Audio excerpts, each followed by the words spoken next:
Cards, le podcast des trading cards en France.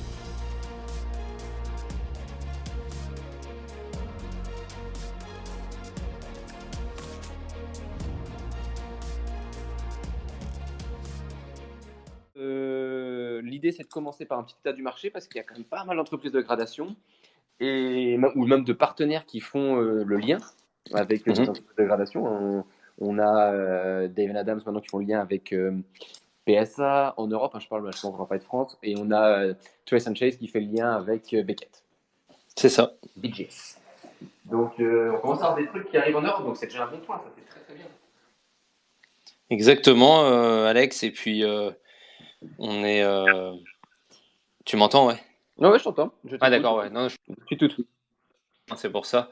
Et je disais, oui, je pense que ça fait une dynamique, le fait qu'il propose ses services, et c'est que le début, parce que je pense qu'il y avait une demande, et c'est quelque chose qui est essentiel aussi pour faire le débat, c'est que on va essayer d'avoir des personnes qui utilisent ces services. Et je sais, par exemple, il y a Jex qui fait un système, il essaie de grader une carte par compagnie qui existe. Donc ça pourrait être sympa s'il venait sur le live aussi. Ouais, en effet, moi je sais que alors dans le sport, je sais que tout le monde ne le fait pas, mais Jex, avec plaisir, c'est ce que je viens de mettre en tweet là. J'étais en train d'écrire pendant que tu parlais, comme quoi si vous voulez participer, peu importe qui, vous faites vous levez la main, il suffit de mettre un petit emoji là, il y a un petit cœur qui apparaît en bas de votre téléphone, et vous me faites un petit coucou, et moi je vous donne la main. Donc voilà. Et qu'est-ce que je voulais dire? Oui, je sais que dans beaucoup de catégories ça se fait, dans le sport, dans Pokémon, parce qu'en fait les gens aussi veulent comparer même les notes. Donc moi j'en ai même vu qui cassaient les cases pour faire grader pour voir ailleurs ce que ça valait. Bah écoute, moi j'ai déjà cassé des cases pour libérer la carte de son plastoc, mais j'ai jamais renvoyé. Par contre, j'avais donné déjà, je crois, l'exemple dans un des space ou dans un de nos épisodes, j'ai un autographe qui est gradé 6. Je peux te dire que j'ai cherché partout, et même avec le vendeur, on en a discuté avant. Je lui ai dit, mais explique-moi comment c'est possible que ce soit 6, et on n'a toujours pas trouvé le pourquoi. Donc t'as quand même, on verra dans le débat les arguments, mais il y a quand même de temps en temps des sujets de discussion sur les notes. Tu veux dire trop basse? Ah bah trop basse ou trop haute, parce que tu peux avoir quand les gars sortent la carte et la renvoient, et des fois il y a une ou deux notes au-dessus ou en dessous, il y a quand même un réel problème de graduation. Et moi, par exemple, à les 6, je peux te dire, j'ai inspecté les coins, l'autographe est centré, il n'y a pas de problème de centrage de la carte, il n'y a pas de problème de rayure, enfin, elle est peut-être pas 10, mais 6, c'est... Alors, tant mieux, entre guillemets, parce que je l'ai payé un peu moins cher. Mais clairement, le gars, il s'est levé du mauvais pied, Et le problème, c'est qu'il n'y a pas l'explication en plus, donc... Non, ça peut être... En fait, tant que c'est fait par des humains, il y a toujours l'erreur humaine, c'est possible. Et malheureusement, j'ai pas envie de faire l'avocat du diable, mais ça arrive dans tous les métiers, dans tous les domaines. Ah, clairement. Ah non, mais clairement. Maintenant, on va laisser sans doute nos amis en parler, mais par exemple, moi, il y a aussi le problème du volume, Alex, parce que si tu avais que des cartes très rares, très spécifiques, bah, les experts ils sont pros dans le domaine, et puis à la limite, on serait on serait moins tolérant à l'erreur, puisqu'il y aurait très peu de cartes là, vu le volume. Bon, on va en discuter avec tout le monde, hein. Mais je pense que c'est tout simplement ingérable pour l'œil humain. Mais même la machine, on avait essayé de demander à HGA, qui nous avait planté 2-3 fois alors qu'on était à 23 heures debout avec Tobias, un rendez-vous, parce qu'eux utilisent la machine. Et j'ai quand même des doutes aussi, tu vois. Mais bon, on va en parler. Oui, non, mais de toute façon, alors moi, malheureusement, c'est pas que j'ai des doutes, mais de toute façon, je suis convaincu que l'IA viendra sur ce marché. Pour moi, en fait, je vais pas parler en termes d'intérêt hobby, je vais parler pour le coup de ma formation. En termes de business, c'est évident que s'il n'y a pas une entreprise qui lance de la gradation avec de l'IA, je ne comprendrai pas. D'ailleurs, je me demande si c'est pas l'entreprise d'Eric Jeter qui prend partie de l'IA pour sa gradation.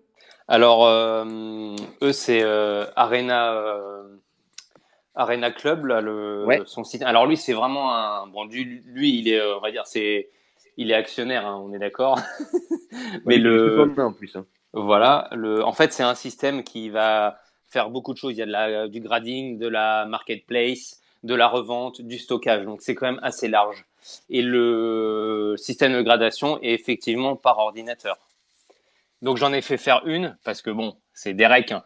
Donc j'en ai fait faire une. Maintenant, moi, clairement, d'une, c'est pas un leader sur le marché de ce point de vue-là. Et je pense que c'est pas leur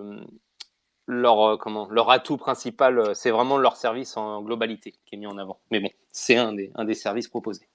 En fait, mais après, c'est ce qu'ils avaient annoncé dès le début. Leur objectif, c'était de faire un tout en un sur le produit-là. C'est ça. Donc voilà, mais voilà, on va en parler de on va parler des différents acteurs. Normalement, Kevin, tu m'as dit que tu voulais parler, donc j'étais partant pour. Je t'ai donné normalement. Ah, je t'avais donné l'autorisation de parler. L'autorisation, ça me fait rire, mais je sais pas comment. Je t'ai mis invité à parler. Sinon, n'hésite pas à faire le petit emoji en bas, à faire coucou ou à demander à parler. Tu peux demander à parler, hein. Et si d'autres d'ailleurs veulent intervenir dès maintenant, n'hésite pas. Ouais, faut pas hésiter. Dans le chat, hein, vous pouvez aussi.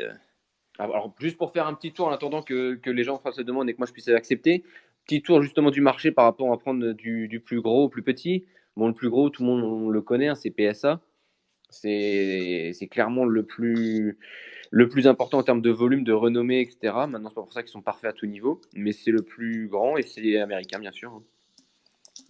PSA, faut savoir que c'est celui premier qui est arrivé sur le marché, hein, pour un petit historique, créé en 1991 de mémoire, PSA, et qui a œuvré très tôt dans les années 90. Et c'est ça qui a bousculé après la venue de Beckett Grading fin 90 et l'arrivée aussi de SGC et tout ça, quoi. Exactement. Non, c'est PSA a quand même, je vais pas dire chamboulé, mais ils ont apporté leur nouveauté, hein, comme tous ceux qui arrivent avec l'innovation. Et du coup, voilà, Beckett arrive après. Après, on a du CGS. Qu'est-ce qu'on a? CGC aussi qu'on a? Oui. Parce qu'après, alors, il faut savoir, alors, on va juste faire un petit aparté. Je fais une petite aparté parce qu'on est sur les cartes à fond, mais il faut savoir qu'il y a de la gradation maintenant pour tout. C'est-à-dire que vous avez la gradation de cartes, bien entendu. Parfait, j'ai ta demande, Kevin. Ah non, je vois ta demande, mais je la vois. Ah si, c'est bon, je l'ai. Kevin, je te valide juste. Juste fini ma petite phrase sur ça. Vous avez la gradation pour carte, bien sûr, donc carte TCG, carte de sport.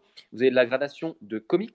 Vous avez de la gradation de BD, de manga, de la gradation de jeux vidéo, de la gradation de scellés. Maintenant, de booster scellés, vous pouvez faire de la gradation. Donc maintenant, aujourd'hui, tout ce qui est considéré comme un collectible peut être gradé. Vous êtes quasiment sûr de pouvoir le faire grader par quelqu'un. Donc c'est devenu quand même un énorme marché pour qu'on puisse le faire à tout niveau. C'est que le marché est vraiment extrêmement important.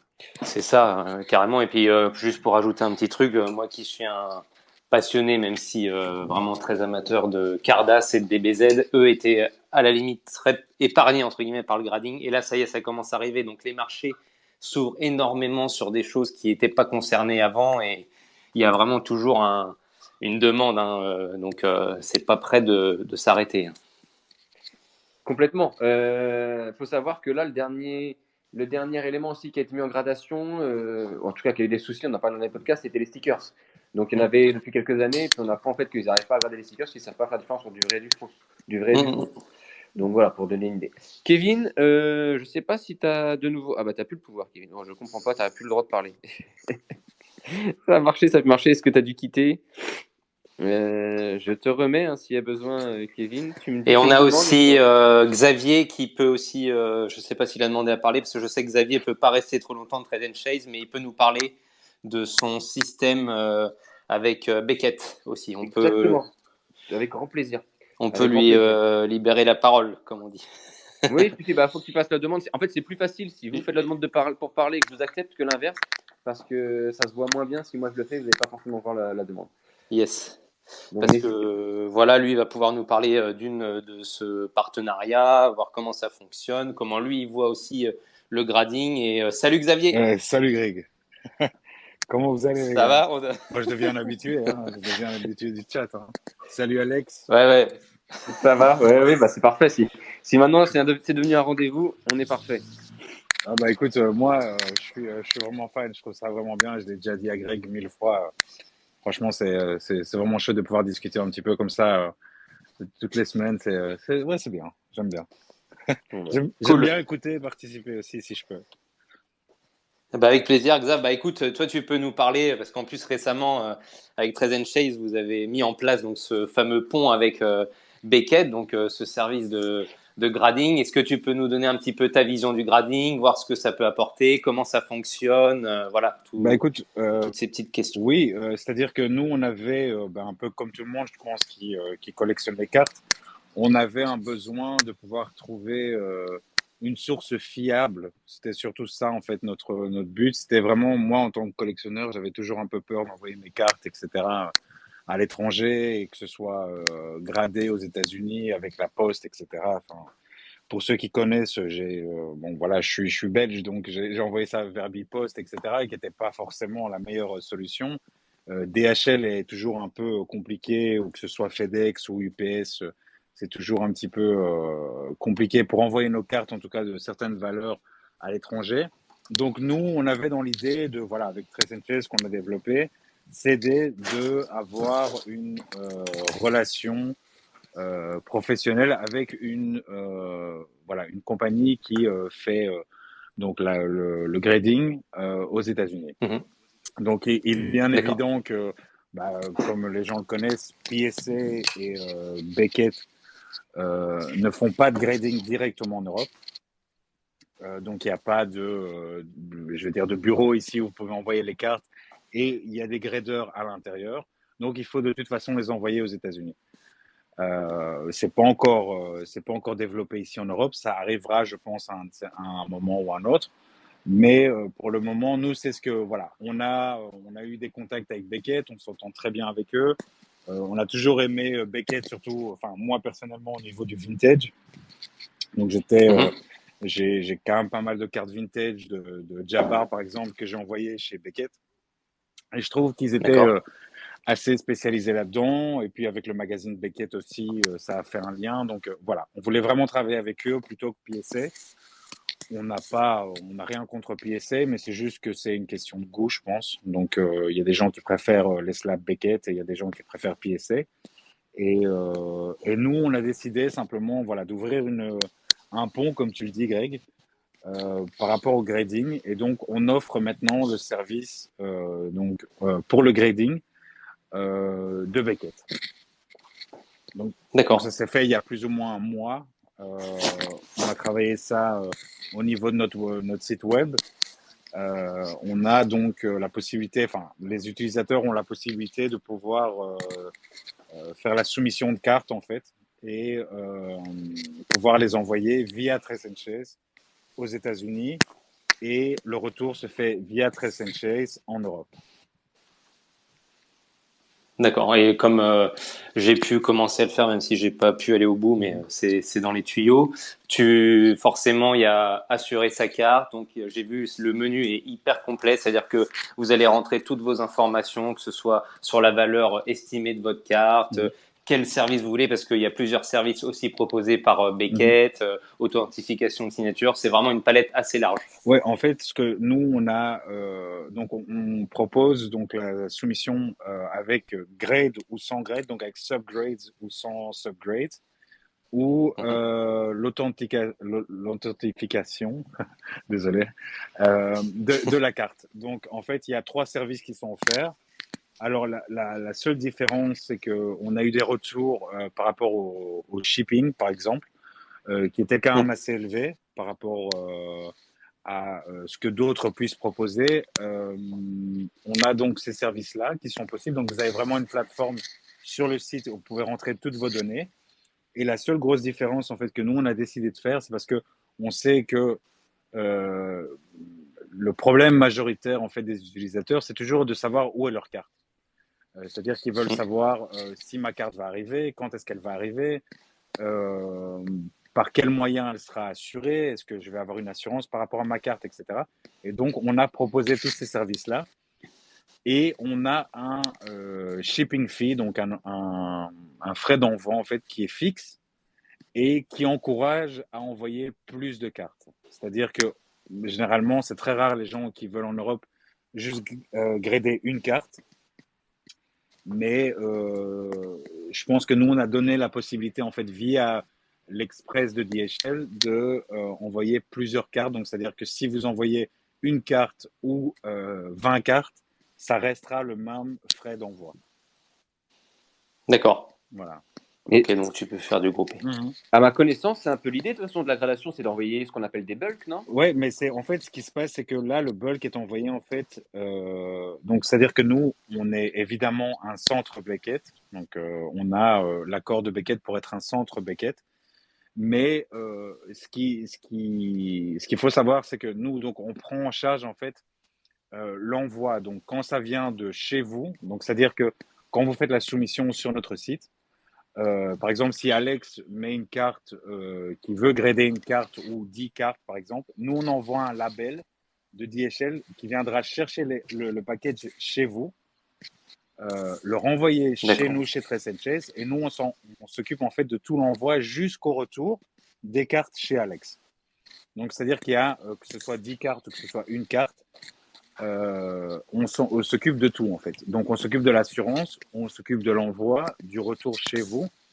Mais c'est vrai que Mhm. ça n'a pas vraiment de sens, sauf si on est américain, mais on n'est pas des Américains, d'envoyer une seule carte à faire grader, quoi.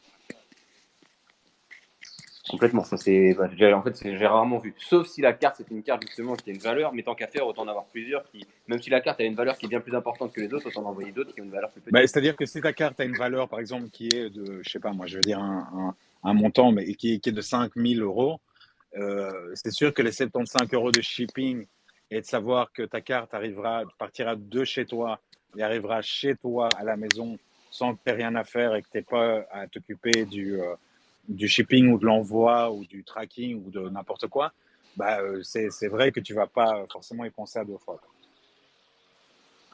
Non, puis ça permet d'avoir aussi, moi, pour moi, l'intérêt, c'est ce qu'on voit de plus en plus aussi sur les marchés collectibles où il y a de la forte valeur ajoutée, c'est d'avoir un intermédiaire de confiance. Parce qu'à un moment donné, nous, certes, en tout cas, ceux qui ne savent pas grader ou qui ne connaissent pas la démarche, déjà, peuvent se tromper de un. De deux, on n'a pas forcément le temps de revérifier tout, de tout vérifier, de relire, de vérifier le statut de sa commande, etc. etc. Donc, en fait, pour moi, l'intermédiaire de confiance a complètement sa place sur ce marché. Maintenant, effectivement, il y a des coûts qui peuvent être différents, mais moi je pars du principe que si on fait grader sa carte, on doit bien le faire et aller jusqu'au bout et prendre en compte ce montant dès le départ, sinon il ne faut pas le faire du tout. Non, tu as raison. Et puis Alex, je pensais à ça. Si à la limite vous êtes des potes ou vous n'êtes pas trop loin, vous pouvez grouper votre envoi et faire un colis ensemble. Ça peut être aussi une astuce aussi, parce que si les frais de port sont un peu plus élevés, bah là ça vous permet de grouper, de rediviser à plusieurs. Donc il y a peut-être aussi une entraide à faire entre les collectionneurs. Il faut juste Bah, éviter d'avoir les mêmes cartes parce que sinon il y en a un qui va se barrer Ah forcément oui, avec les cartes. C'est la merde. Alors, Ouais, c'est ça. alors faut savoir une chose, c'est que comme le dit Alex, le fait c'est que voilà, au niveau de la communication, bon, certains me connaissent pas ou ont utilisé mon shop ou pas. euh, on donne vraiment une importance à la communication. Donc, c'est-à-dire que pour les gens qui me connaissent, que je suis accessible sur Messenger, je suis accessible sur WhatsApp, on répond à nos mails dans les 24 heures. On a toujours eu la même idée donc, que Alex a développée, c'est que on a, en tant que collectionneur, moi j'ai vraiment besoin de savoir où sont mes cartes. Quand je paye 1000 euros pour ma carte, j'ai besoin de savoir où elle est. J'ai besoin de savoir qui s'en occupe et j'ai besoin de savoir si elle est assurée, si ça va être envoyé je veux dire, à Beckett, si ça va arriver, quand ça va arriver. Et ça, c'est la chose qu'on voulait vraiment créer. C'est-à-dire que pour nous, il n'y a pas, parce il y a beaucoup de services, hein, enfin, il y a des services en Europe qui se prétendent être PSC ou Beckett ou n'importe qui, ou CSG, mais le problème, c'est toujours la communication. Et il faut avoir le temps, il faut avoir l'équipe, il faut avoir les gens pour s'en occuper. Et c'est pour ça qu'on a fait vraiment le formulaire pour que vous puissiez entrer toutes les données des cartes. On vous donne aussi la possibilité de renvoyer la carte si jamais elle n'atteint pas un grade assez, je veux dire, si par exemple vous voulez que si elle n'atteint pas un 9, qu'elle soit renvoyée en RAW, donc je ne sais pas comment on dit ça en français, mais qu'elle soit renvoyée en RAW, on peut le faire aussi. Et donc, il y a vraiment deux points qui sont importants, c'est l'assurance des cartes, c'est la communication entre celui qui va prendre en charge des cartes et le collectionneur. Et ça, c'est une chose que nous, on peut offrir parce qu'on a un service qui est dédié à ça. Et je pense que c'est vraiment un truc qui est le plus important. C'est vraiment la communication et surtout que le collectionneur soit bien au courant qu'elle est assurée, qu'elle est partie et qu'elle n'est pas partie avec un service post-national ou qu'elle est partie Hum, avec un service qui est DHL et qui arrivera. Ben oui, mais c'est clair. c'est vraiment ça qui joue aussi. Et c'est vrai qu'on est un petit peu plus cher, mais en même temps, je pense qu'on ne trouvera pas de service euh, qui est, euh, qui est comparable en Europe en tout cas, et en tout cas avec l'accréditation de Beckett qui est derrière aussi. Très bien. Ouais, non, super, Xavier, ça nous éclaire. Et pour toi, la plus-value du grading, parce que nous, on a le regard assez français, on a tous notre avis. Toi, par exemple, toi-même personnellement, tu grades quoi tes grosses cartes ou t'es plus comme en UK où ils gradent tout? Quel est ton ressenti aussi sur le grading, parce que c'est le débat de ce soir et un petit peu ton orientation? Bah écoute, moi j'ai vraiment besoin de grader mes cartes qui sont vintage. C'est-à-dire que Yes. dans le vintage, il y a beaucoup de cartes qui sont fausses, il y a beaucoup de reprints, etc.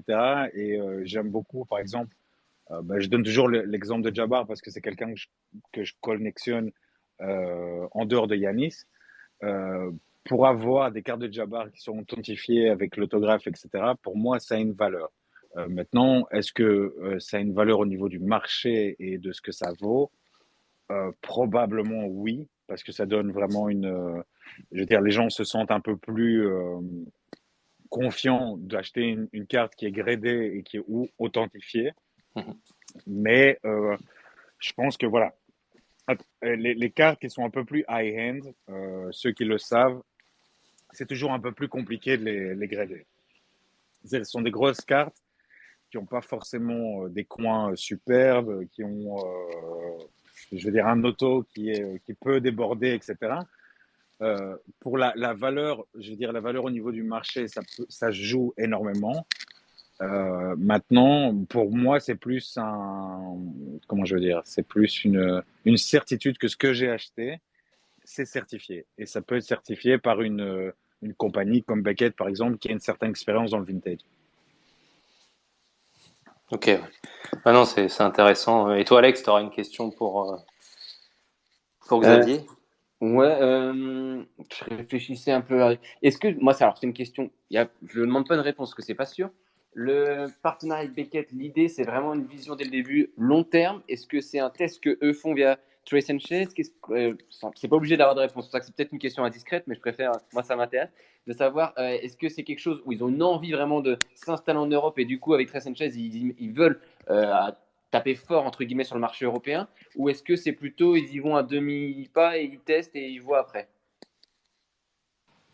Alors, je vais me positionner comme toujours Xavier très face. Je, on a des discussions avec Beckett, c'est sûr. On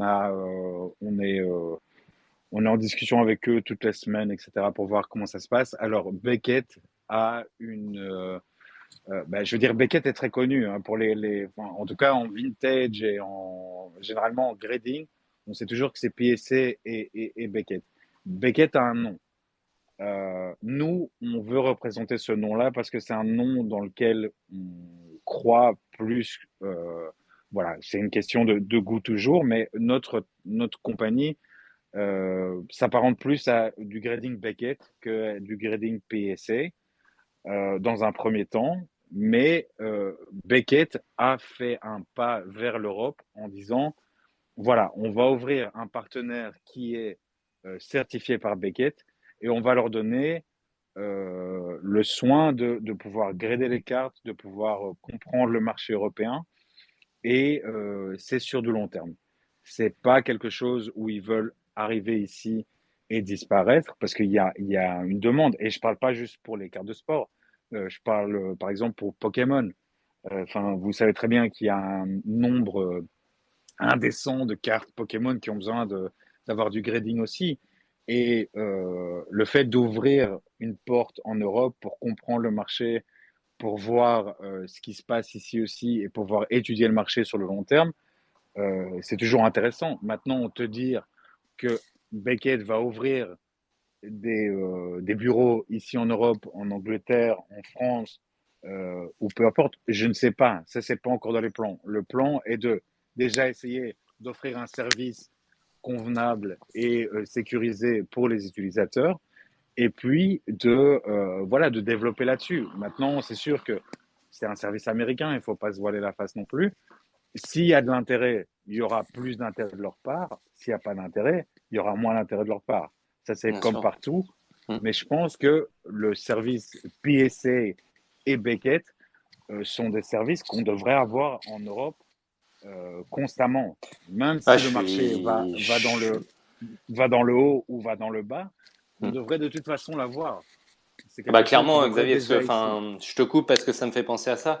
On s'est vu en Allemagne, Xavier, on a vu des compagnies comme Gold Standard Grading. En France, il y a pas mal de sociétés de grading qui s'installent avec plus ou moins de controverses.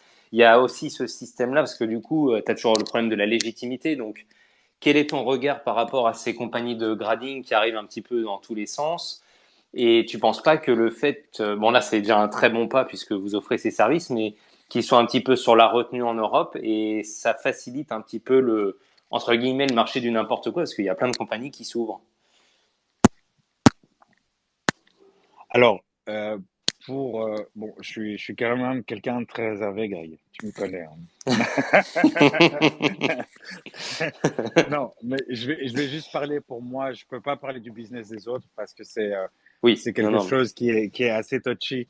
Maintenant, moi, ce que je sais, c'est qu'en tant que collectionneur, c'est sûr qu'il faut pas se voiler la face. Il y a une certaine qualité au niveau du service offert par Beckett ou par PSA ou par même GSA Hmm. qui fait de l'authenticité.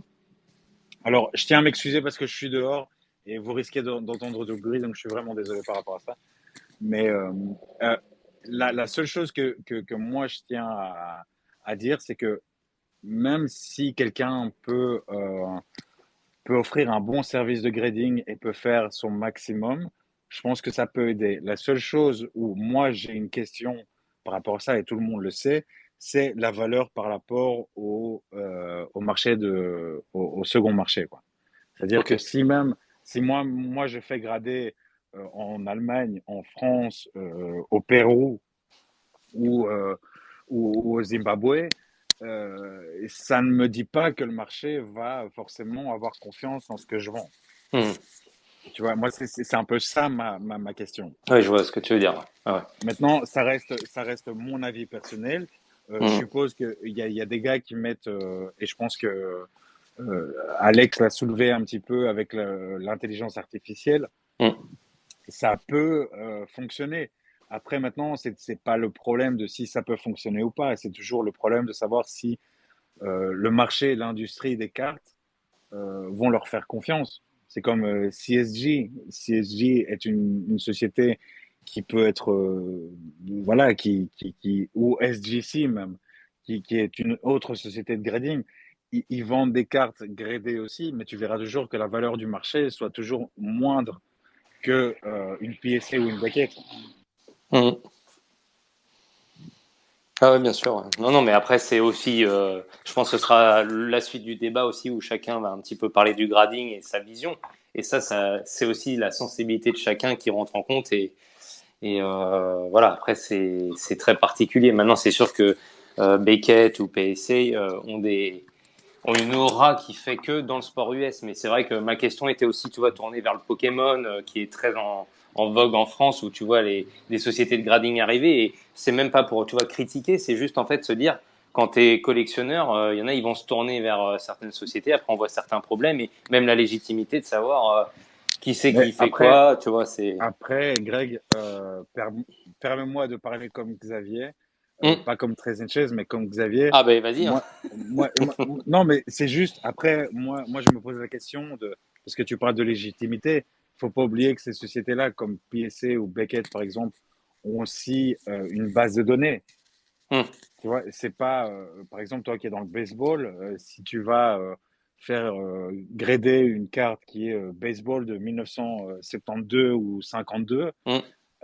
tu veux quand même savoir que la société qui va grader ta carte, qui va authentifier ton auto, ont quand même une base de données sur laquelle se baser C'est vrai, pour c'est la vrai. Je suis grader. entièrement d'accord. quand tu es une nouvelle société et que tu es de 2021 ou de 2022 et que tu vois, tu as une société et que tu Hum, fais du grading, ok, c'est hum, quoi la base de données sur laquelle tu te bases pour grader des cartes? hum, Après, il faut quand même que tu aies de l'expérience, il faut quand même qu'il y ait une base de données, il faut que tu aies une certaine expérience dans les cartes, dans savoir si c'est une vraie ou une fausse, si c'est une reproduction, si l'autographe enfin, tu vois, c'est ça que je veux dire, c'est que Ah oui, non, mais puis comme après, tu dis, tu vas pas aller chez n'importe qui, tu vas te renseigner avant vu la valeur potentielle de ta carte, ça c'est clair. voilà, et Mais même si les frais sont moindres, oui, parce que SGC, c'est ce qu'ils ont fait, hum, quand ça a été HGA aussi a euh, fait ça. voilà, quand ils ont eu le backlog de PSA et quand ils ont eu le Hum, backlog de Beckett, hum, les gens se sont retournés vers une solution où le turnaround, donc le temps pour retourner la carte était moindre. hum, Et hum. donc, ils sont partis vers ce genre de société-là parce que ça revenait plus vite. Mais ça n'a toujours pas la même valeur d'une PSA ou d'une Beckett. Tu vois, c'est juste, ça, c'est au niveau du grading et du fait qu'ils revendent ça très vite. Donc, si ça te revient plus vite, bah, forcément, tu vas revendre plus cher. Mhm. Mais après, moi, je me pose toujours la question de savoir, est-ce, tu vois, quelle est la crédibilité de chaque société. Après, je suis sûr qu'il y a des gens qui bossent derrière et qui essayent de Ah, mettre des clairement. techniques en place Ah oui, pour oui. que ça fonctionne. Non, c'est Après, sûr. maintenant, si, c'est vrai que si on se pose la question et on se dit, bah voilà, j'ai une carte de 2 000 € et j'aimerais la faire authentifier, Mhm. bah, la question se pose moins, tu vois, parce Bah qu'après, ils alors, se disent, oui, c'est sûr. je vais Alors, tu aller vois, vers la Xavier, certitude. c'est une des questions, une dernière question que j'aurais à te poser, c'est que après, il y a quand même toujours le volume. Donc, Beckett, PSA ont des gros volumes de cartes à grader et il y a toujours, entre guillemets, des histoires, on voit des cartes qui sont soit mal gradées, soit des fakes. Quelle est ta position aussi sur ce phénomène qui a toujours existé? Parce que je me rappelle dans les années 90, il y avait déjà eu des histoires, mais est-ce que pour toi, c'est pas le serpent qui se mord la queue, entre guillemets, en disant avec un tel volume, même ça devient compliqué pour les sociétés de grading de pouvoir répondre à la demande, même pour des grosses boîtes comme eux? Alors, est-ce que c'est le serpent qui se mord la queue? Je sais pas. Quand tu as une demande de grading et que tu as des gens qui veulent grader leur carte, euh, même si on peut penser au romantisme et dire on est des collectionneurs et on veut nos cartes gradées juste pour moi, etc. Mhm. Ça, c'est bien beau. Mais il faut pas oublier non plus que ce sont des business, que ce D'accord. soit PSA, que ce soit Beckett. Ils vont de toute façon prendre les cartes, que ce soit même SGC, que ce soit SGA ou que ce soit Arena. Ils Mhm. vont prendre les cartes de toute façon. Mhm. Maintenant, c'est sûr qu'au niveau du volume, c'est un peu ce que je dis même au niveau des print runs, au niveau des cartes, des Mhm. box, etc. C'est-à-dire qu'au plus tu fais, au plus tu vas commettre des erreurs. Et C'est maintenant, sûr. il y a des erreurs qui sont grosses comme des maisons. Et tu dis, le gars qui a.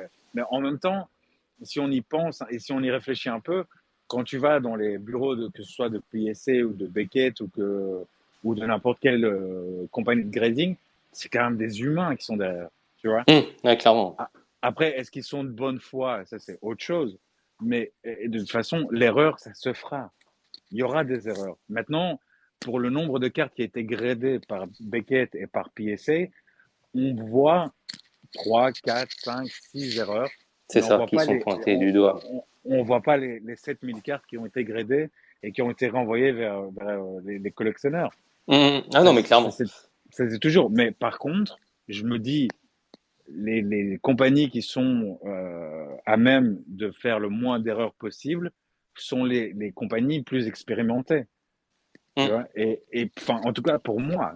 Ah oui, Après, non, mais de toute façon, aujourd'hui, ça en dépend plus, à on est chacun, avec les mais réseaux sociaux, c'est très vite facile de pointer et ça fait vite le tour du monde. On dit, ah, regardez, alors comme tu dis, sur le volume, forcément, il y a un service de compétences et d'ailleurs, les gens continuent d'aller vers ces boîtes-là, donc il n'y a pas de mystère, ça c'est clair. Il y mais c'est a... sûr qu'il y aura des erreurs. C'est comme il y a eu des erreurs sur Upper Deck, il y a eu des erreurs sur Tops quand ils Et ont de fait tout du temps. basket.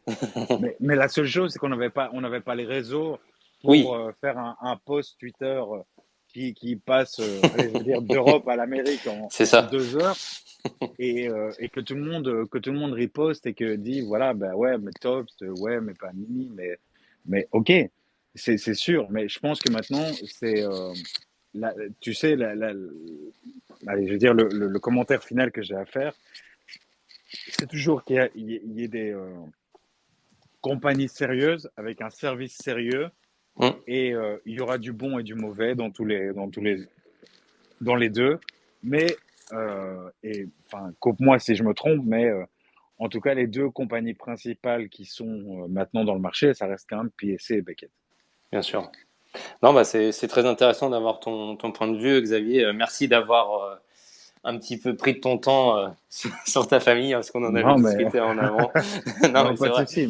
Mais je suis là pour discuter. Et je suis vraiment ouvert. Et d'ailleurs, je suis jamais fermé aux commentaires. Donc, si jamais il y a des gens qui veulent commenter ou qui ont des questions ou Non, quoi, bah là, si tu vois, Xavier, Alex aussi, hein, tu peux intervenir. Là, c'était, on va dire, plus pour parler de la technique et cette nouveauté offerte par Trade Chase. Donc ça, c'est vraiment le côté vraiment commercial et puis technique. Donc là, voilà, on n'était pas dans le, mais il y avait quand même une forme de débat parce on a soulevé deux, j'essaie de trois questions. développer, mais voilà, Voilà, non, c'est mais mon c'est très point de vue. intéressant. Et là, maintenant, on Et, va partir un petit peu sur les avis de chacun, sur le grading. Donc, tu vois, ça a très bien lancé le débat, donc c'est super.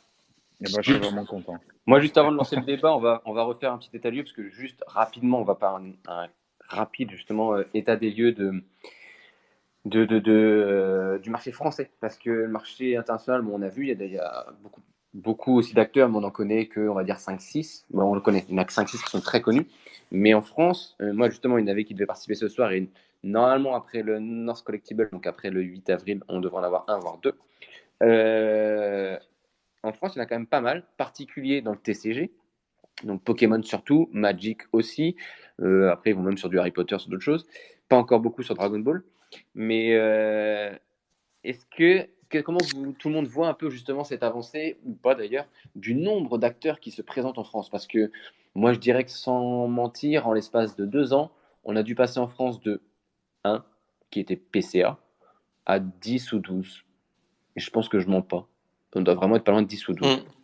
Mm. Certains sont très connus, d'autres moins. Il y en a qui sont à Marseille, il y en a qui sont en Brest, il y en a qui sont.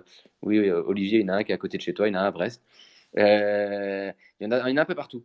Donc, De toute façon, il y a toujours un truc breton, hein. Que ce soit un drapeau ou une société de grading, il y a toujours un truc de Bretagne. exactement.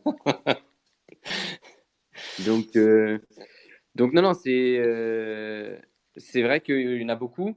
Il n'y en a pas encore des masses qui sont positionnés sur le comment dire, le domaine des cartes de sport, parce que c'est pas facile. Je pense que c'est beaucoup plus Ouais, facile d'être sur du alors là, ouais, Pokémon. ouais, je suis d'accord. C'est très épineux. Et c'était ma question à Xavier, tu vois, sur ce sujet, puisque pour l'instant, ils sont sur le Pokémon, comme tu dis, le TCG, mais le sport US, c'est très particulier, hein. Bah, et en plus, c'est très large. Et c'est beaucoup plus vieux en plus, parce que tu as une gamme de cartes et il faut être spécialisé des années début 1900 à aujourd'hui, alors que le Pokémon, on est quand même sur du années 90, donc tu vois, le panel de cartes est aussi plus restreint. Et complètement, c'est complètement ça. Et je pense que les erreurs, les défauts sont faciles à avoir sur du Pokémon que sur de la carte de sport. Parce que comme tu dis, comme c'est plus ancien, il faut avoir les connaissances pour remonter. Et comme ça a traversé le temps beaucoup plus que Pokémon, même si Pokémon par exemple ça a 25 ans, mais les cartes de sport, baseball, ça, si je calcule pas trop mal, ça a 70-80 ans. Donc les avancées, les changements qui ont été faits à travers les cartes sont beaucoup plus durs à recenser que sur du Pokémon. Et encore plus dur que sur du Harry Potter, qui est encore plus récent, etc. etc. Donc, ça, on a la chance, encore entre guillemets, c'est une chance parce que c'est pas un manque de connaissances. En France, de ne pas avoir trop d'entreprises en termes de sport, mais je pense que ça va arriver très vite. Et la question, c'est est-ce que justement certains en France, collectionneurs, seraient prêts à faire grader en France parce que c'est moins cher, parce que c'est proche, parce qu'il y a plus de facilité à tracer, plutôt qu'aux États-Unis si l'entreprise a suffisamment de notoriété de base de données.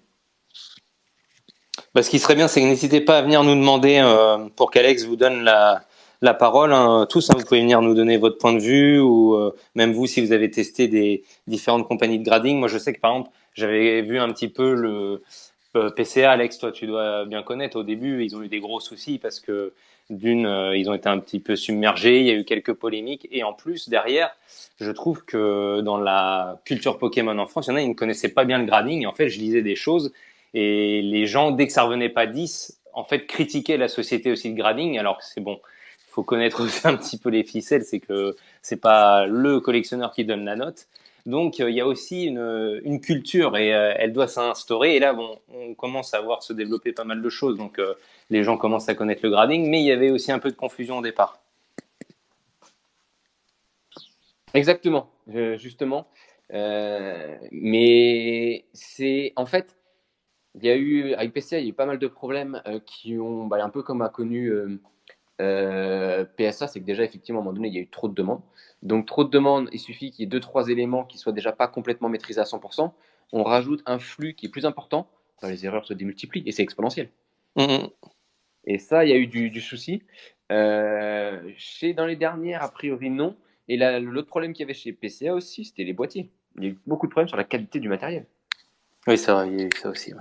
Non, mais Donc, bon, après, c'est très spécifique. Hein, c'est pas rien, ce genre de produit. Et c'est vrai que quand ta carte, s'il y a un souci derrière, il faut que les services assurent derrière. c'est normal, à un moment donné. Alors, c'est pour ça qu'il y en a de plus en plus qui mettent des services de grading moins chers. Mais moi, je préfère mettre plus cher, avoir plus de qualité et avoir une meilleure assurance. C'est mon avis. Après, c'est Mmh. pas l'avis forcément de tout le monde, mais moi, je préfère ça. Et moi, mon seul avis pour le grading, parce que du coup, je me permets de lancer, et après, c'est vrai que, comme disait Greg, ce serait bien que d'autres personnes viennent, que ce soit Erwin, que ce soit, je sais que Kevin veut parler, mais qu'il a un problème de connexion, mais peu Ouais, importe. j'arrête pas de lui donner la parole, mais ça veut Ouais, pas. ouais. Donc, mais gradation en soi, la partie authentification un peu plus, même si on peut mettre des réserves, hein, comme on sait que des fois, comme on disait, c'est humain, donc ça, il peut y avoir des ratés. Moi, ce qui me plaît le plus, c'est la population.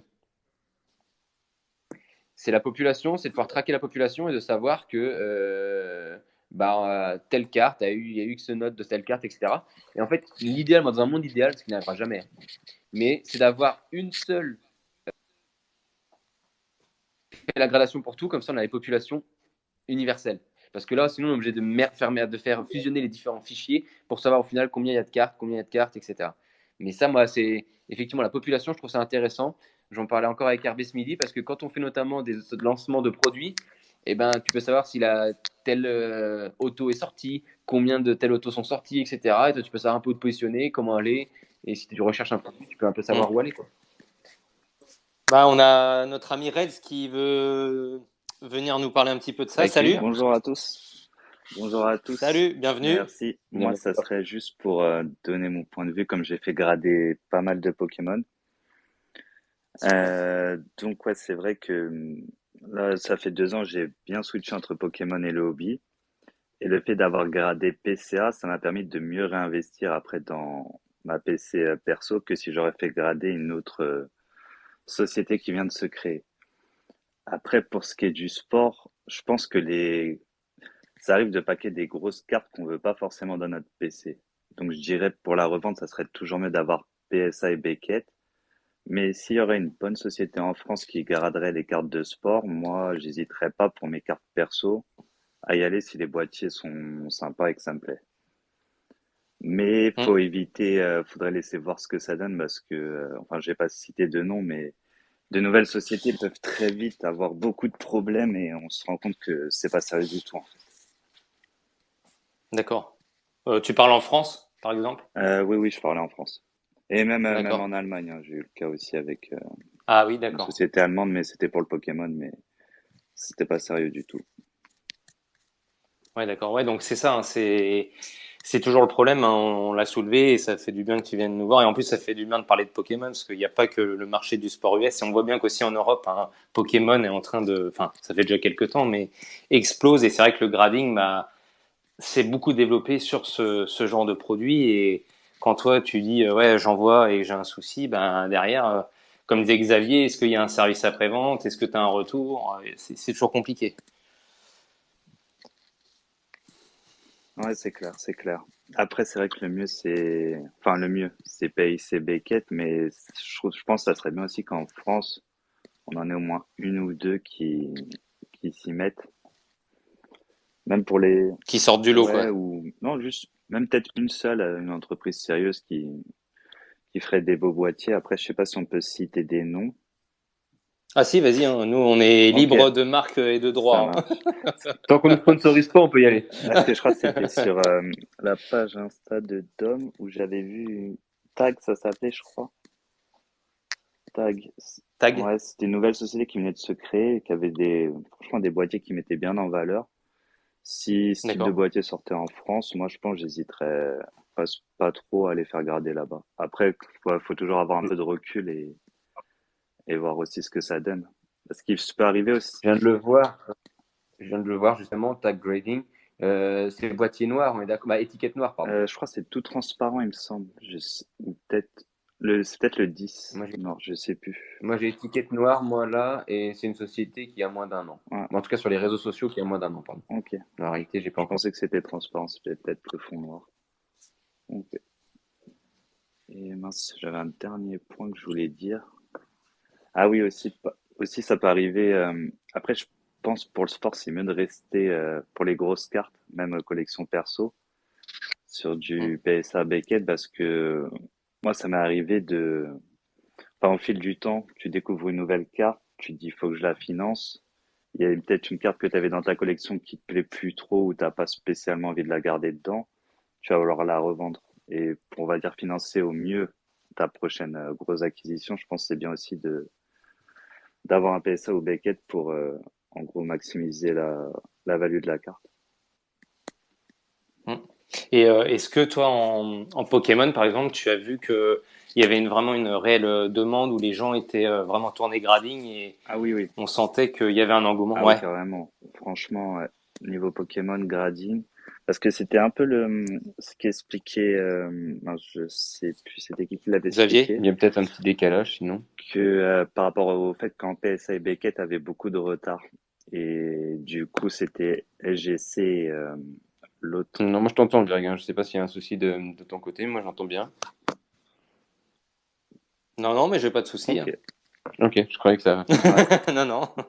Non, on parlait, ouais, tu disais, ouais, Xavier disait, ouais. Pardon. Et pas de souci. Et du coup, ouais, c'est passé un peu la même chose avec PSA. PCA, du coup, je confonds.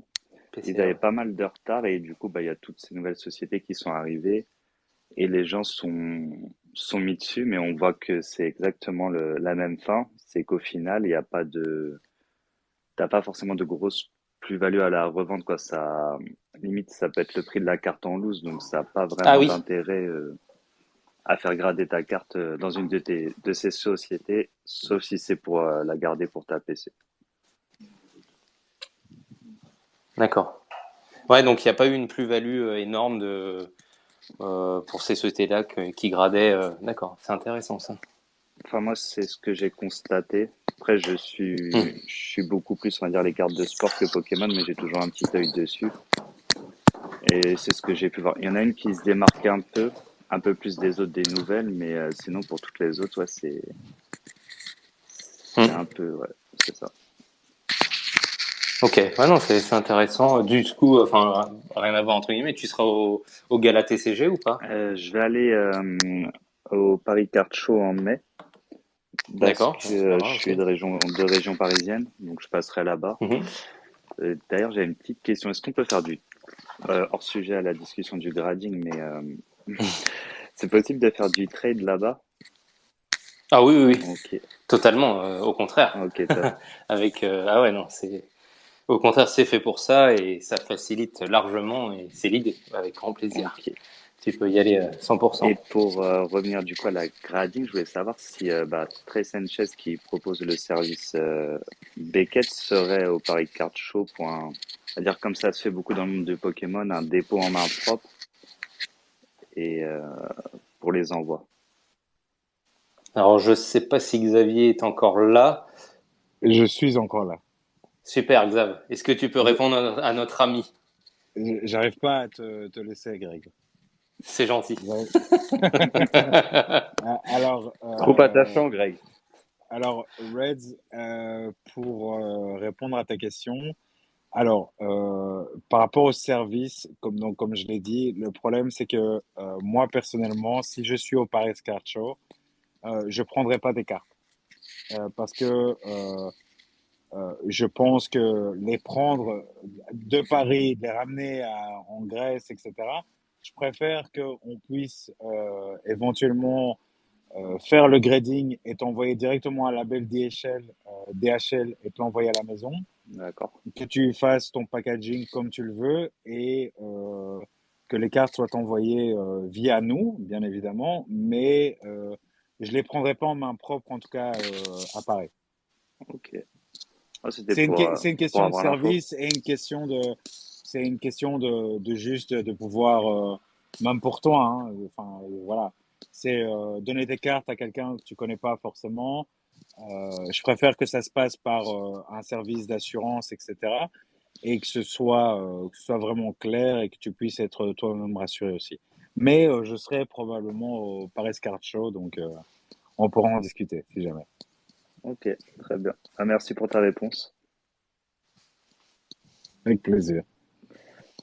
Ah oui, et j'avais une dernière question. Ça concerne un peu le grading, mais pour ceux qui ont déjà fait des envois à PSA, ouais, PSA, les grosses cartes, par exemple les grosses cartes avec des reliques et tout, en fait, j'ai jamais compris que ça soit sur Beckett ou PSA ou SGC. À quel moment fallait changer la taille? Je sais pas si quelqu'un saurait me répondre sur ça, parce que j'ai l'impression À qu'il y a quel plusieurs types moment? de. Ouais. Changer quoi, le? Par exemple, entre une carte classique, on va dire une Topps Chrome et une National Trésor, au niveau de l'épaisseur de la carte, est-ce que ça rentre dans les mêmes catégories ou il y a plusieurs catégories de boîtiers à leur niveau, que ça soit PSA, Beckett ou SGC? Alors, Greg, si tu me permets de répondre. Vas-y, c'est pour ça, je te laisse. Alors, il n'y a pas de différence au niveau du boîtier. C'est-à-dire que tu ne payeras pas plus parce que c'est une grosse carte ou pas. Bon, bah, comme tu le sais probablement, les plus grosses cartes sont généralement plus difficiles à grader, mais au niveau du slab, ça ne change strictement rien au prix. Ok, d'accord, merci. J'avoue, c'est une info que j'avais cherché pas mal de temps, mais jamais trouvé sur Internet. Merci, c'est cool. Avec plaisir, si on peut aider à répondre aussi à vos questions. Et d'ailleurs, comme disait Xavier, son service, c'est aussi la communication. Et il peut vous aider, vous pouvez le contacter, hein, comme il vous disait, pour organiser vos gradings si vous avez besoin. Donc ça, c'est aussi son rôle. Donc voilà. Alex, as-tu une autre question? Moi, là, dans l'immédiat, j'ai pas d'autres questions. Ce que j'aimerais savoir, c'est un peu avoir des avis plutôt maintenant et vraiment entrer dans le cas du Carrément. débat. Savoir quelle compagnie vous choisissez si vous en choisissez et pourquoi. Comment vous faites vos envois? Est-ce que justement vous faites du bulk, comme on en parlait tout à l'heure, ou est-ce que vous faites de l'unité parce que vous avez que des grosses cartes de faire de l'unité? Même si moi j'ai du mal à comprendre, mais c'est l'intérêt de ce débat. Pourquoi vous faites du grading si vous en faites? Pourquoi vous n'en faites pas si vous n'en faites pas? Un peu donner l'opinion là que on veut être rentré sur le ring de boxe là. C'est ça, on a besoin d'avoir vos avis. Ok, C'est donc vous moi, qui menez le space. Nous, on est juste là pour être maître du temps. ça marche. Exactement. Alors, on a Alex qui essaye de. Pas Alex, pardon, excuse-moi, Alex. On a Kevin qui essaye de se connecter, mais je crois que la connexion avec la Belgique, ça veut pas. Greg, On l'a accepté plusieurs fois et ça moulit fais dans attention à ce que tu dis Je sais, par je rapport aux sais, Belges, mais hein. je sais, mais ça Fais fait attention, hein. 1 heure qu'il essaye de venir, le pauvre, et à chaque fois, ça ne veut pas. Je sais pas, c'est bizarre.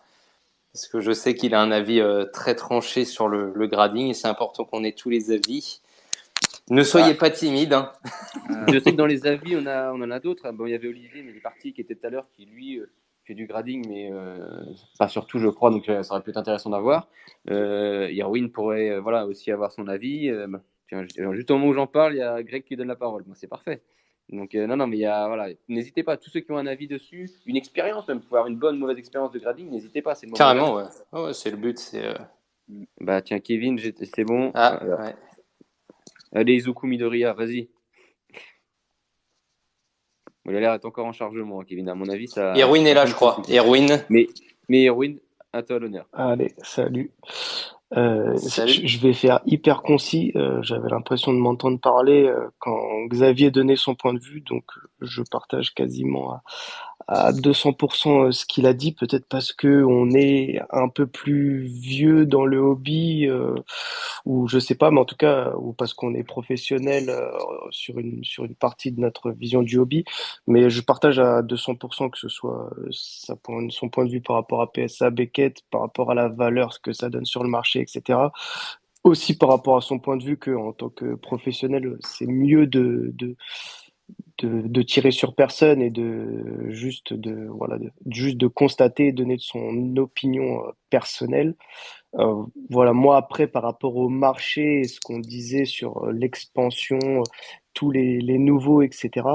Moi au-delà de ce que vous avez dit au niveau du pop report ou de la comment dire de la notoriété, etc. Moi ce que je voudrais savoir c'est où tous ces gens se sont formés. Parce qu'en fait, on peut pas Hum, devenir forgeron sans avoir appris auprès d'un forgeron. Et en fait, c'est pas hum. parce que tu as 10 sur 10 à chaque œil que tu peux t'inventer grader, en fait. Et moi, c'est juste ce point-là qui me pose problème euh, C'est très et que intéressant. moi j'ai pas voulu faire personnellement, tu vois. Moi tout l'argent que j'ai investi dans 15 labels, si j'avais acheté des slabs en Chine pour faire du grading, j'aurais pu approximativement grader entre 100 000 et 150 000 cartes. Mais je l'ai pas fait parce que j'ai pas cette formation-là. J'ai pas été dans les bureaux de PSA. Il n'y a pas un mec qui bosse chez PSA depuis 30 ans qui m'a appris à grader tous les points de vue. J'ai pas investi dans de l'intelligence artificielle ou dans des scanners Hum, dernier cri pour être légitime. J'ai pas été chez Beckett ou chez CGC qui grade des comics depuis 50 balais pour avoir. Il y a pas de formation de gradeur. Donc, si tu n'apprends pas auprès de quelqu'un qui le fait depuis des années, tu peux pas arriver pour moi. C'est pas légitime et c'est pour ça que je suis pas client. Arriver et dire bah voilà bah je gratte des cartes. Mais quoi hum. parce que t'étais ophtalmo et que t'as des bons yeux, tu te nommes gradeur. Moi c'est ce point-là qui me dérange dans tout ce qui est nouveau.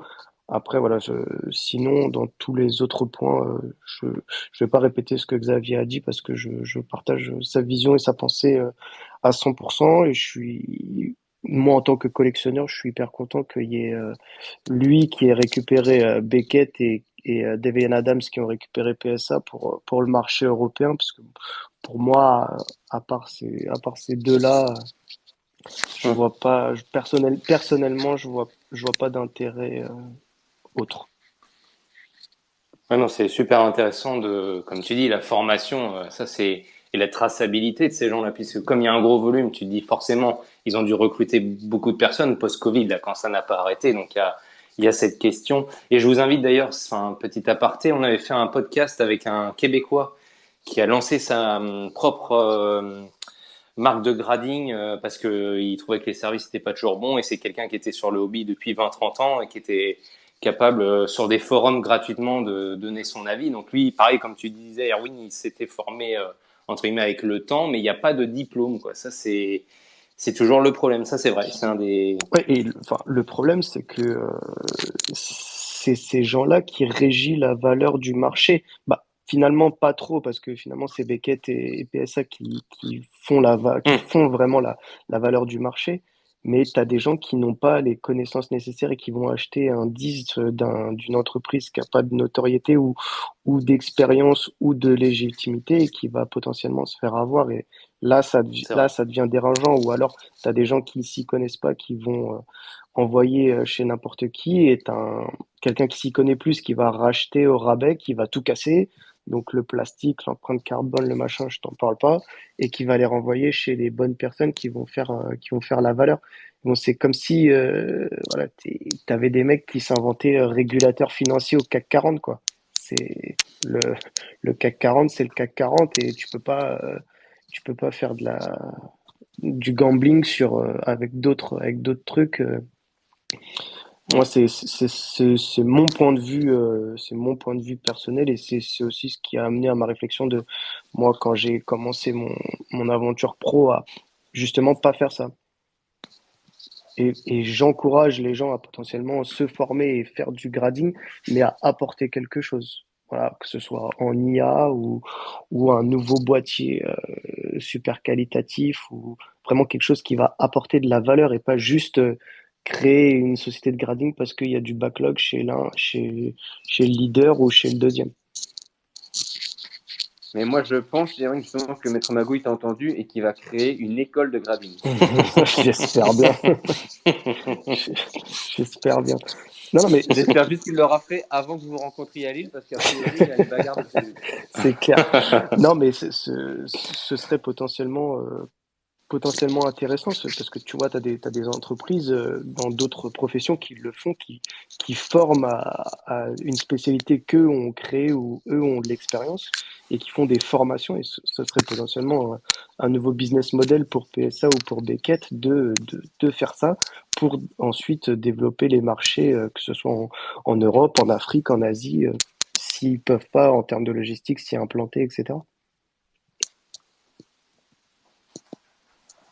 Ouais, c'est intéressant ce point de vue. Et toi, Erwin, personnellement, tu as des cartes gradées quand même dans ta Ah, collection. Et si oui, elles concernent. j'ai beaucoup de cartes gradées, et notamment quand j'ai créé Cartes Label, c'est parce que je voulais avoir tout quasiment à la même taille, et du coup j'ai créé des slabs sous forme de One D'accord. Touch. Mais j'ai beaucoup de cartes gradées. J'ai commencé à grader en 2014 personnellement. J'avais déjà acheté des cartes gradées, etc. Euh, donc ouais, moi je grade beaucoup chez PSA. Aussi chez Beckett parce que j'en ai beaucoup acheté et après pour une question d'uniformité, j'aime bien aussi quand c'est assez similaire.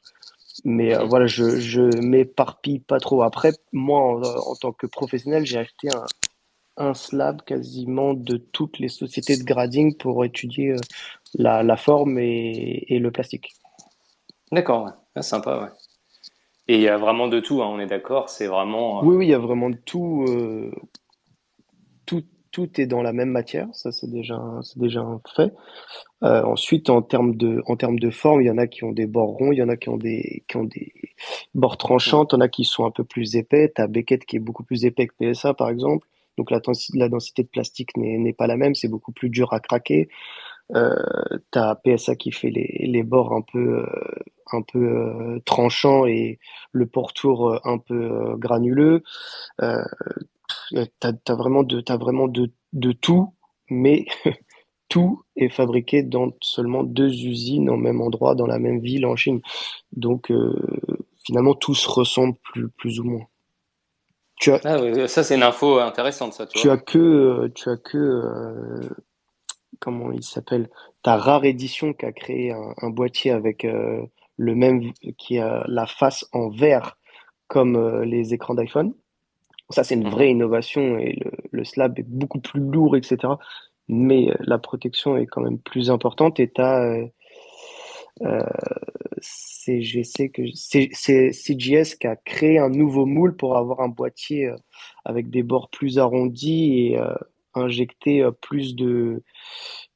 comment dire, d'additifs UV. Parce que ce qu'il faut savoir aussi, c'est que ce qui est très peu communiqué, c'est qu'il n'y a aucun slab de grading qui a de protection UV. C'était pas fait, c'était pas dans les normes et c'est pas tout ce qui a déjà été tiré à des millions d'exemplaires, c'est pas protégé contre les UV. Ok, ouais. Ouais, non, c'est l'aspect technique est très intéressant. Merci d'apporter ça, Avec Erwin. plaisir. C'est très intéressant d'avoir aussi ce côté-là et se dire qu'aussi hein, les grosses sociétés peuvent encore améliorer leurs services hein, parce qu'aujourd'hui, comme tu dis, hein, si ils peuvent apporter quand même le côté UV, c'est pas négligeable hein, parce qu'on sait que même Je des pense que fois. ça va venir. Ouais. PSA a déjà commencé à changer ses slabs et ses étiquettes. C'est toujours la même forme, etc. Mais il y a eu un changement fin 2017 ou 2018. Tu le Hum, vois, c'est plus les mêmes étiquettes et c'est plus hum. le slab est à peu près similaire, mais c'est pas tout à fait le même.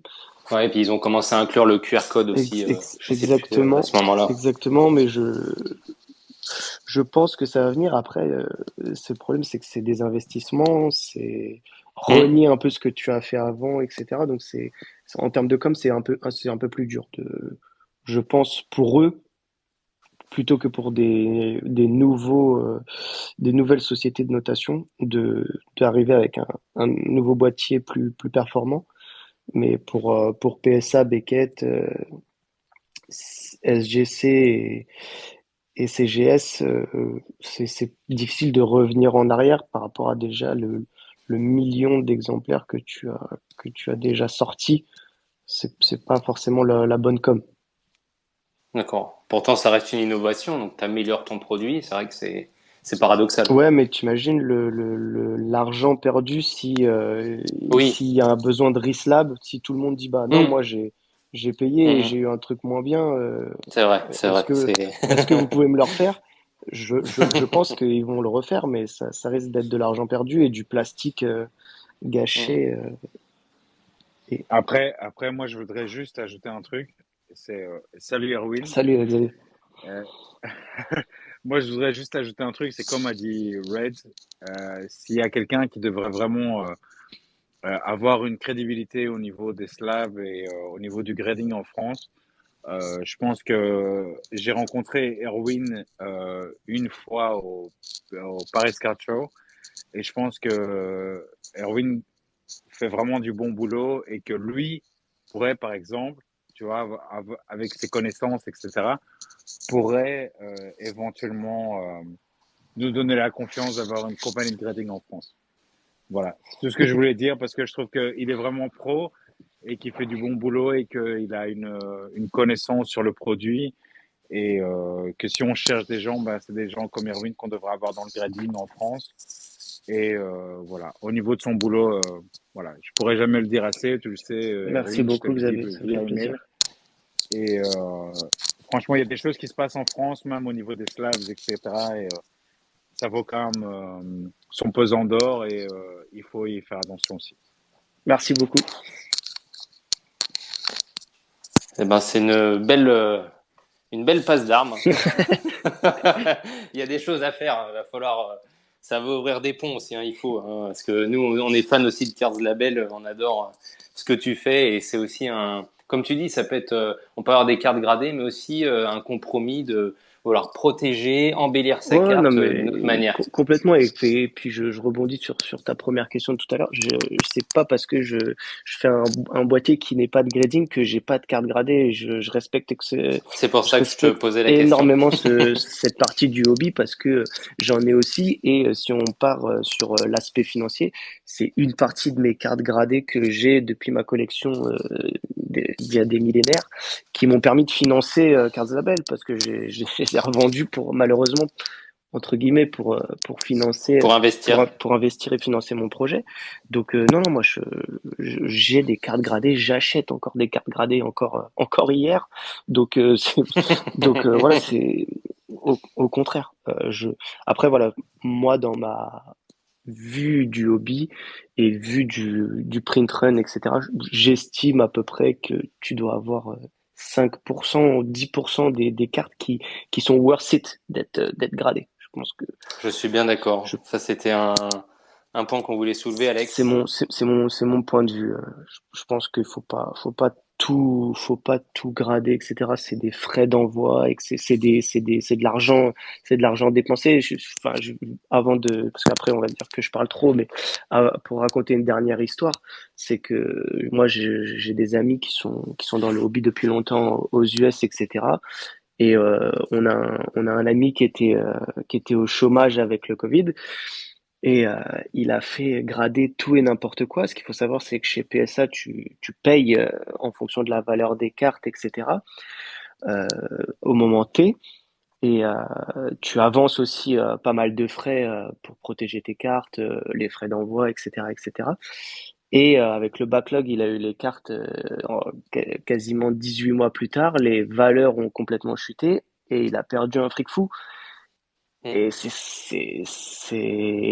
il est dans une galère monstre personnellement maintenant parce que il s'est mis dedans, il a mis Ah oui. ses pieds trop deep dans le gambling et dans vouloir et dans, comme on dit en français, non, dans le flip des cartes, de l'achat-revente et il a perdu pied. Et Ouais, c'est une des problématiques qui s'est passée, c'est le revers de la c'est médaille ça, là. et qui s'est passé il n'y a pas plus tard que, que 2 ans, même pas. Donc voilà, je pense qu'il faut grader ce qui a valeur d'être gradé et acheter des one touch, acheter des classeurs, acheter des boîtiers cartes label, acheter des vitrines, etc. pour mettre toutes les autres cartes. Je suis bien d'accord. Et alors moi j'avais un phénomène et n'hésitez pas à vouloir intervenir, hein. Au contraire, c'est le but. Moi, Alex, on en avait parlé sur le dernier space parce que moi j'ai un des phénomènes qui est présent sur mon joueur. En fait, je ne trouve plus certaines cartes, ou alors il en reste une qui n'est pas gradée, mais elle est vendue à un prix comme si elle était gradée, puisqu'on te dit il y en a très peu de disponibles et en plus elle vaut une 9 ou 10, donc la valeur est augmentée. Et ça, c'est un nouveau problème que je rencontre et ça, c'est très pénible. Bah, ça c'est un nouveau problème, tu vois, parce que moi dans le hobby et tu vois et tu le sais très bien, quand tu avais des cartes vintage qui étaient notées 4, 6, allez 7, ouais, même 8, c'était mortel avant le rush, etc. Beckett, ils avaient des notes hyper dures. Mm. C'était dur d'avoir des très bonnes notes. PSA, c'est pareil, ça notait un peu moins facile et on était content. Et en fait, maintenant, euh, si ta carte elle a pas 9, elle est considérée de la même valeur qu'une carte qui est pas gradée. Donc c'est un peu bancal et tu vois finalement tous les frais qui ont été envoyés dans une notation est un 8 et finalement comme il disait Reds tout à l'heure, tu te retrouves en lose, on te dit que ta carte elle vaut moins cher qu'une carte qui est pas gradée, bah t'as un peu la haine et puis t'as mal joué ton coup quoi. Ouais, je suis bien d'accord. Ça fait partie on va dire des dérivés des problèmes que ça engendre et c'est pour nous. Alors, je sais bien qu'on n'a pas la même vision et on le répète souvent dans nos podcasts de dire nous on réfléchit pas forcément en termes d'investissement, mais aux US ils n'ont pas la même optique et c'est vrai que par exemple sur eBay, hein, quand le gars il te la vend à ce prix-là, bah oui lui il parle en termes d'investissement et toi tu réfléchis en tant que collectionneur, donc ça te met Mm. plutôt en rogne. Non, complètement, complètement. C'est ça. Et après, bah, le côté vintage, bah, ça oui, pour moi, oui, il y a une plus-value, il y a un service. Et tu vois, c'est bien que tu nous le dises aussi, c'est vrai que Beckett, le fait que c'était assez sévère aussi, je trouve que ça naît aussi une légitimité. Et au contraire, quand il y avait une 10 ou que tu avais même la pristine, là, Ouais, non, le t'as Black le Label, Black Label. voilà, le Black Label, c'était un truc de fou, quoi. Bah, de toute façon, si tu veux vraiment, si t'es vraiment le collectionneur de cette carte, de ce joueur, etc., le Graal, le Saint Graal, c'est pas un PSA 10, hein, c'est le Black Label Bah, c'est clair. de chez Beckett, parce que tu sais qu'il est inatteignable et que le Pop Report, il doit être de 1 ou 2 à chaque fois pour chaque carte. Donc pour moi, ça a de la valeur. Ça, c'est Exactement. intéressant. C'était la plus-value du grading, pour le coup des notations. Or aujourd'hui, tu vois payer ça, enfin c'est des avalanches de 9 et de 10, des gens qui les renvoient à grader et qui arrivent à obtenir à un ou deux une note de plus. Non, mais Donc tu as du mal à te. ça revient à ce que tu disais, c'est que en fait, ils ont recruté un wagon de personnel que maintenant ils sont en Mhm. train plus ou moins de licencier parce qu'il y a un peu moins de demandes. Ceci dit en passant. Euh, et en fait, il y a eu moins de formation et moins de contrôle qualité et ça balance des 10 à tout va pour pas vexer les gens. Et si tu les vexes, tu sais très bien qu'ils vont aller chez d'autres, dans l'autre crèmerie. Donc, c'est aussi ça qui est malheureux. Ah, clairement, clairement, clairement. Alex, si Moi, je tu. voulais rebondir là-dessus parce que par rapport à ce que tu disais, Greg, Berwin aussi, c'est que en plus, on a vu un autre phénomène qui a un peu empiré ce que vous disiez, c'est un peu plus loin. C'est que même on a vu des cartes gradées qui valaient moins cher que des cartes euros, que des Ah ouais, cartes. un 8, un PSA 8, ça vaut moins qu'une carte euro. Et un 9, si ça vaut un quart de plus que la valeur rose, c'est déjà pas mal. Pour, D'où le pétage d'après de Plastoc. ouais, Complètement. moi, Ma Non, mais phobie.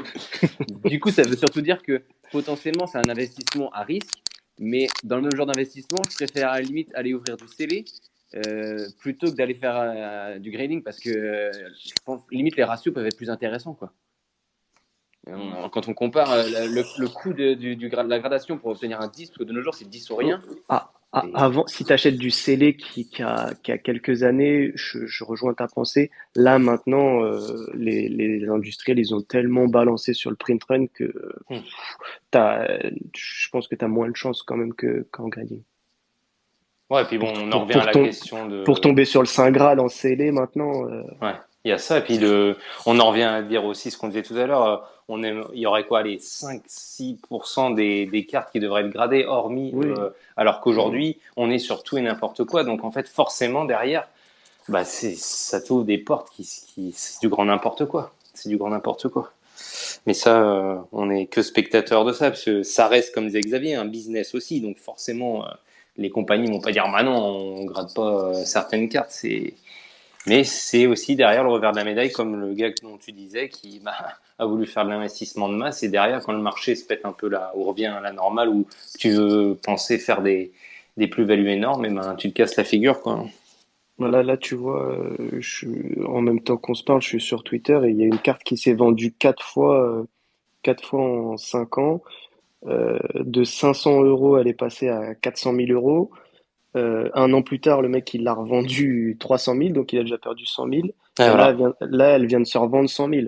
Donc le mec qui Oh. avait racheté 300 000, il l'a reperdu 200 000. Donc c'est que là, le marché, il s'équilibre. On était sur une Hum. période qui était complètement folle et qui a, qui a attiré les mauvaises, entre guillemets, les mauvaises personnes qui voulaient se faire de l'argent et tout. Oui, mais après, bon, ça, on l'a eu sur tous les phénomènes, hein. Sur la sneakers, on l'a eu, sur l'art, on l'a eu sur tout ce qui s'achète et se revend, hein, de toute façon. Mais le, là, je pense qu'on arrive dans la bonne année 2022. Ça a commencé à être pas mal. Et 2023, on commence à avoir des gens qui sont revenus dans le hobby ou qui sont arrivés dans le hobby et qui sont arrivés avec passion ou nostalgie. Et c'est mieux et ils sauront mieux appréhender le grading, je pense. Clairement. Clairement, on sent on va dire une remise entre guillemets à niveau qui commence à devenir plus intéressante que de la folie qu'on a vécue ces dernières années.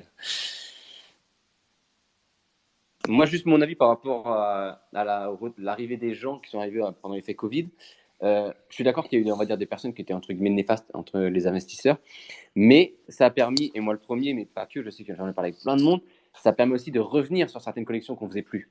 Et ça Ouais, a non, quand même un avantage. mais ces gens-là, ils sont encore là.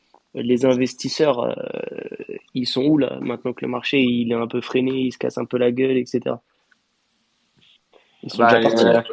les investisseurs, on les a vus. Bah, Prevert, moi je me souviens encore de voir des newsletters, des tweets, etc. sur du Kevin Durant l'année dernière. Plus personne n'en parle parce que ces cartes, c'est une Ouais, catastrophe. bah ouais, bien sûr. Mais là, la carte que je t'ai parlé là, qui s'est vendue en 4 ans, c'est la Gold Vinyl de Mahomes. Et pourtant, Mahomes, il vient de gagner le Super Bowl, il a été MVP, hein. Oui, donc en plus, oui, voilà. C'est pas pour autant que tu te perds pas, hein. Bah, enfin, je pense que justement, tu me fais penser à un sujet qui va être intéressant sur un prochain Space. C'est aussi le buzz des rookies. Ça, c'est un truc qu'il faut qu'on Euh, débatte, à mon avis. tu vas m'énerver. Mais justement, c'est un Je vrai viendrai sujet à pas. débat. Il y a une grande matière à débat sur ce sujet. Oh là là. C'est ça. Et puis c'est souvent lié en plus au grading en plus derrière. Ouais, non, mais c'est ça, c'est que en fait, l'argent à se faire rapidement, le quick flip, il est sur les rookies sur les rookies de maintenant. C'est ça. Ouais. On peut... Intéressant. Ansu Fati, le bon exemple, hein. Franchement, lui, ça a été monté, puis là, ça s'est descendu au niveau des prix. Incroyable. Les cartes d'Ansu Fati, enfin, juste pour exemple, mais Ouais, bon, Après, il y a eu des quelques blessures. Après, en années, plus, il y a c'est des fou. blessures, des choses qui vont avec aussi. ouais, non, mais Ouais. en soccer, t'as eu Fati, t'as eu Moukoko, c'était la folie. Après, en foot US, c'est pareil, t'avais Mac Jones, c'était la folie. Trey Lance, c'était la folie aussi. Et maintenant, les mecs si la carte de Trey Lance, elle vaut 2 balles maintenant, c'est grand maximum. Alors, je vais juste me permettre, j'ai promis à Kevin que je dirais son avis parce qu'il est énervé. Ouais, non, il va s'énerver. Mais il fallait pas lui donner la parole de toute façon. C'était sûr qu'il allait s'énerver. Alors, je vais vous lire mot pour mot ce qu'il a écrit. Donc, ne considérez pas que ce sont mes propos. Je préfère le dire tout de suite. Alors, Kevin, il dit personnellement, il trouve qu'il y a trop de gradations inutiles dans l'optique d'essayer de se faire de l'argent sur le dos de personnes qui ne connaissent pas la licence, le grading, etc. Effectivement, on l'a un peu débattu tout à l'heure, notamment avec le nombre de sociétés qui s'ouvrent et qui vont plutôt sur du TCG que sur du sport, parce que le sport, c'est beaucoup plus dur à maîtriser. Ensuite, il indique « Je ne pense pas avoir assez de grosses cartes pour prétendre à une gradation, d'autant plus vu le coût de l'envoi, du service et du retour des cartes. Si je devais grader, je passerais clairement par Beckett et PSA, qui sont les noms emblématiques. La liaison importante. Autre point, quid de l'avancée technologique et donc des changements au niveau des notes des cartes avec de nouvelles technologies. On voit de la micro-rayure et après, peut-être à côté, des plus infimes défauts. Donc quid des notes d'avant et de maintenant. Donc est-ce qu'effectivement un PSA 9 ou 10 il y a 10 ans vaut un PSA 9 ou 10 aujourd'hui?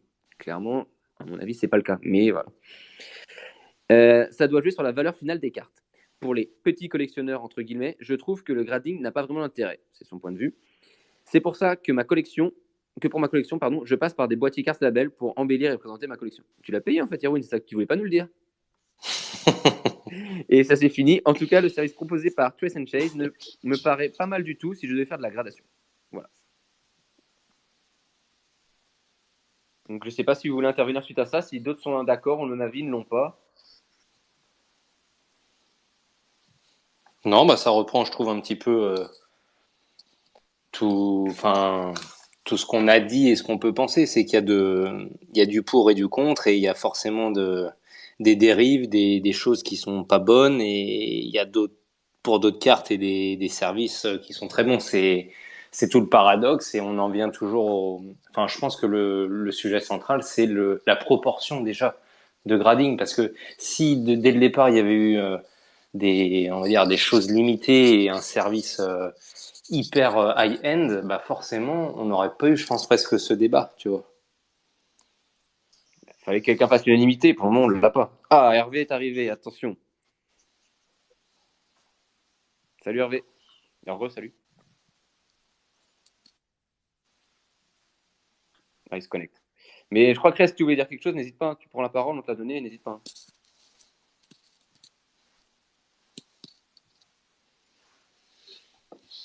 Ce soir, les connexions ont du mal, je crois. Oui, c'est bizarre, je comprends pas. Et n'hésitez pas, hein, je vois, il y a Clochette, il y a le Rouennais, il y a Jean Bort, il y a Greg, il y a le collectionneur, le Volt. N'hésitez pas à donner votre avis, même si c'est sur 30 secondes, 1 minute, ou de nous dire si ça vous donne envie, le grading. N'hésitez pas, il suffit juste d'un micro, même le téléphone, hein, vous le mettez en haut-parleur, ou on vous donne la parole, c'est votre émission.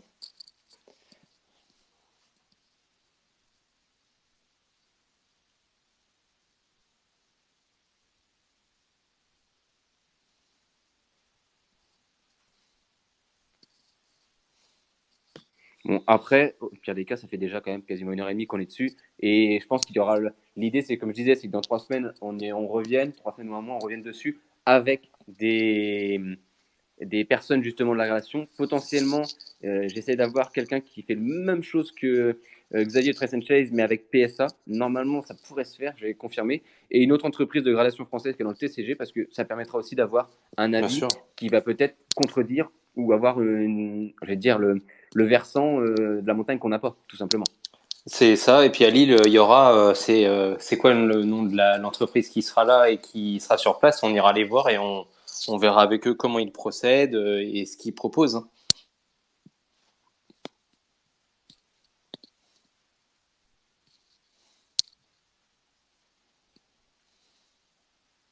Moi, ça, de toute façon, c'est prévu pour tous les cartes shows, on fera vraiment ça.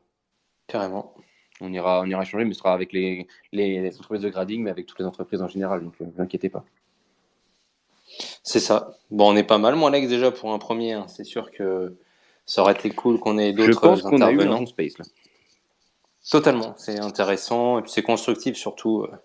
On a laissé nos pancartes, parce que moi, le premier, hein, des fois, le grading, je pète des câbles, mais on reste quand même mesuré, et c'est constructif, et ça nous permettra de refaire, comme tu dis, dans 3 semaines, un nouvel épisode.